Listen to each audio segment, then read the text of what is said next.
I am Professor Vikas Nanda. I am from Department of Food Engineering and Technology, Sant Longewal Institute of Engineering and Technology. आज हम देखेंगे कि हनी में hydroxy methyl फरफ्यूरल को कैसे estimate किया जाता है। जैसा कि आप यहाँ देख रहे हैं, ये दो हनी के सैंपल्स हैं। एक पूरा येलो कलर का है, दूसरा ब्लैक हो चुका है। तो हनी में HMF एस्टिमेट दो पर्पज़ के लिए किया जाता है।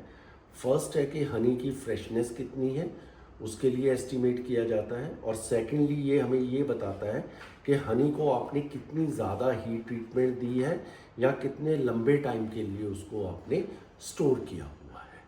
तो जब इसकी जो लिमिट्स हैं वो इंडिया सिंस हम लोग ट्रॉपिकल कंडीशंस में हैं, तो लिमिट जो इसकी है वो 80 mg पर kg है, जबकि यूरोपियन कंट्रीज़ में या दूसरे कंट्रीज़ के लिए ये लिमिट 40 mg पर kg फाइनलाइज की हुई है।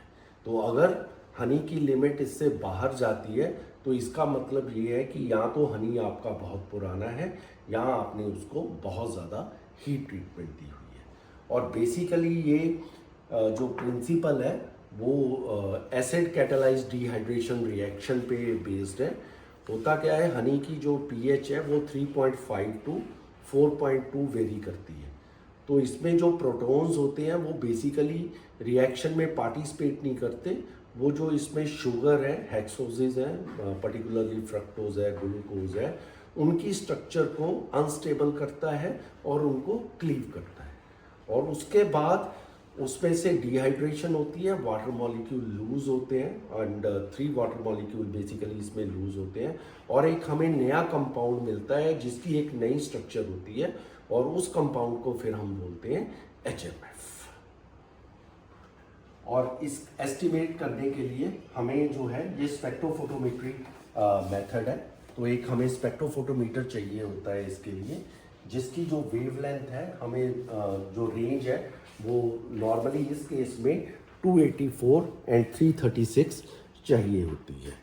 तो ये स्पेक्ट्रोफोटोमीटर यूज़ करके हम HMF की एब्जॉर्बेंस देखते हैं, जो कि मैक्सिमम होती है 284 नैनोमीटर पे। और 336 पे जो उसमें इम्प्योरिटीज़ हैं या थोड़ा कोलाइड्स हैं, कोई प्रोटीन है, तो उसके कारण जो इंटरफेरेंस होती है उसके लिए हम 336 नैनोमीटर पे भी देखते हैं एब्जॉर्बेंस को। और वो 336 की एब्जॉर्बेंस हम 284 नैनोमीटर पे जो हमें एब्जॉर्बेंस मिली होती है उससे डिडक्ट करते हैं, ताकि हमें जो एब्जॉर्बेंस की रीडिंग मिले वो प्योर HMF की मिले, जो कि इसमें हनी में। तो अब हम सीखेंगे कि हम हनी के अंदर HMF की कंटेंट की एस्टिमेशन कैसे करते हैं। तो उसके लिए हमें 3 केमिकल्स की ज़रूरत है। First is potassium ferrocyanide. इससे जो सॉल्यूशन बनेगा उसको हम बोलेंगे केराज 1 सॉल्यूशन। फिर अपने पास आता है जिंक एसीटेट। इससे जो बनेगा सॉल्यूशन हम उसको बोलेंगे केराज 2। और जो थर्ड है वो अपना सोडियम बाइसल्फाइड। जो सोडियम बाइसल्फाइड है वो हम यूज़ करेंगे as a reference to our honey sample.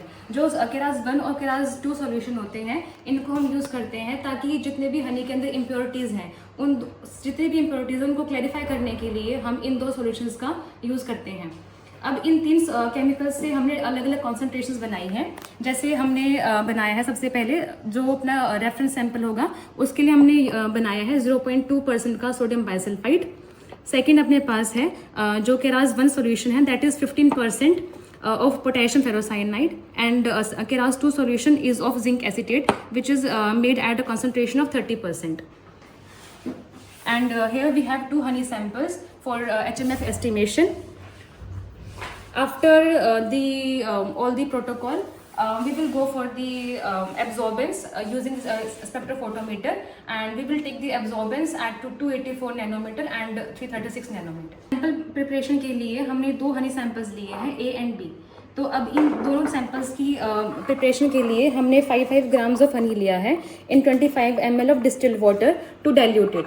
उसके बाद हम क्या करेंगे, इसके अंदर हम लोग अपने केराज 1 सॉल्यूशन और केराज 2 सॉल्यूशन इसके अंदर डालेंगे 0.5 ml ईच।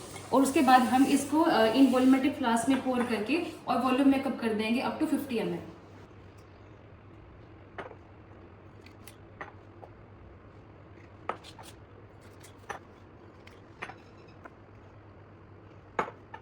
सैंपल 1 और सैंपल 2 की डाइल्यूशंस कर ली हैं अप टू 50 ml। अब हम दोनों सैंपल्स को फिल्टर करेंगे। अब हमारे दोनों सैंपल जो हैं फ़िल्टर हो चुके हैं। अब इन दोनों सैंपल्स को 5-5 ml लेंगे और इन टेस्ट ट्यूब्स में और अपना सैंपल प्रिपेयर करेंगे। तो हम जो सैंपल ए है उसका हम 5 ml लेंगे रेफरेंस के लिए।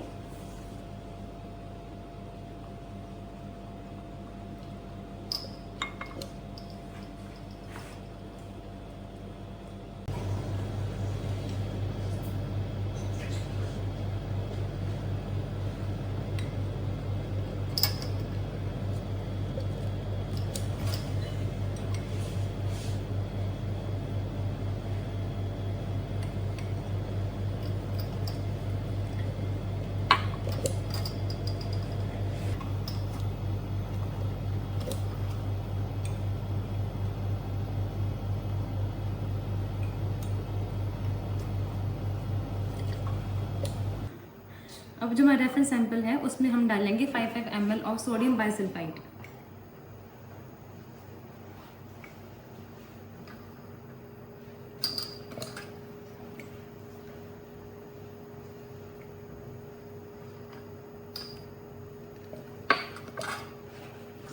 अब जो हमारे 2 हनी सैंपल्स हैं, सैंपल ए और बी, इसमें हम ऐड करेंगे 5 ml ऑफ डिस्टिल्ड वाटर।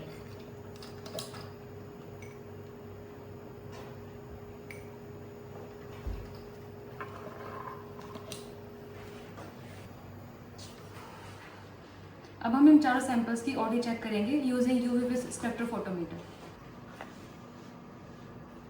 हमने इस स्पेक्ट्रोफोटोमीटर में मल्टी वेवलेंथ सेट कर रखी हैं। पहले जो वेवलेंथ है अपनी दैट इज़ 284 और जो सेकंड है वो अपनी 336। अब हम अपने डिस्टिल्ड वाटर की हेल्प से जो अपनी रीडिंग्स है उसको हम ज़ीरो करेंगे।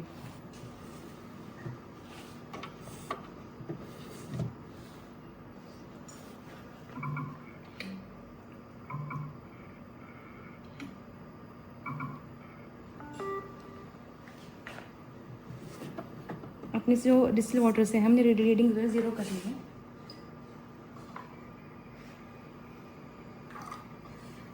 अपनी ऑडी ऑफ रेफरेंस सैंपल ए।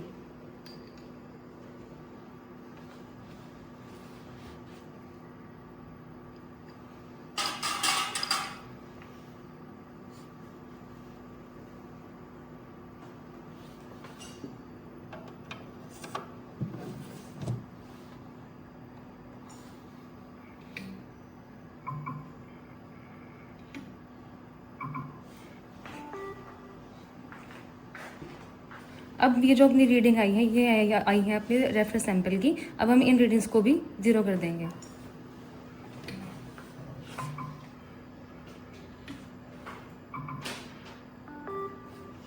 अब हम सैंपल ए की एब्जॉर्बेंस चेक करेंगे।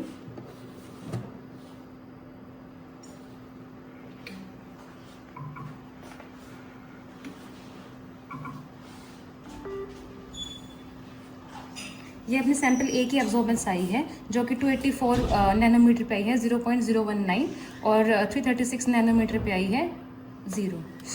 अब हमने सैंपल ए की जो एब्जॉर्बेंस है वो चेक कर ली है। इन अ सिमिलर वे हम सैंपल बी की एब्जॉर्बेंस भी चेक करेंगे। सैंपल्स की एब्जॉर्बेंस लेने के बाद अब हम देखेंगे कि हमें HMF की कैलकुलेशंस कैसे करनी है। तो HMF को कैलकुलेट करने के लिए एक बेसिक फार्मूला है that is absorbance at 284 minus absorbance at 336 into 149.7 जो कि अपना फैक्टर है into weight of the sample जो कि हमने लिया था 5 grams and into dilution factor. हम अपने कैलकुलेशन में डाइल्यूशन फैक्टर को अप्लाई नहीं करेंगे क्योंकि हमने अपने सैंपल की किसी भी तरह की कोई डाइल्यूशंस नहीं करी हैं।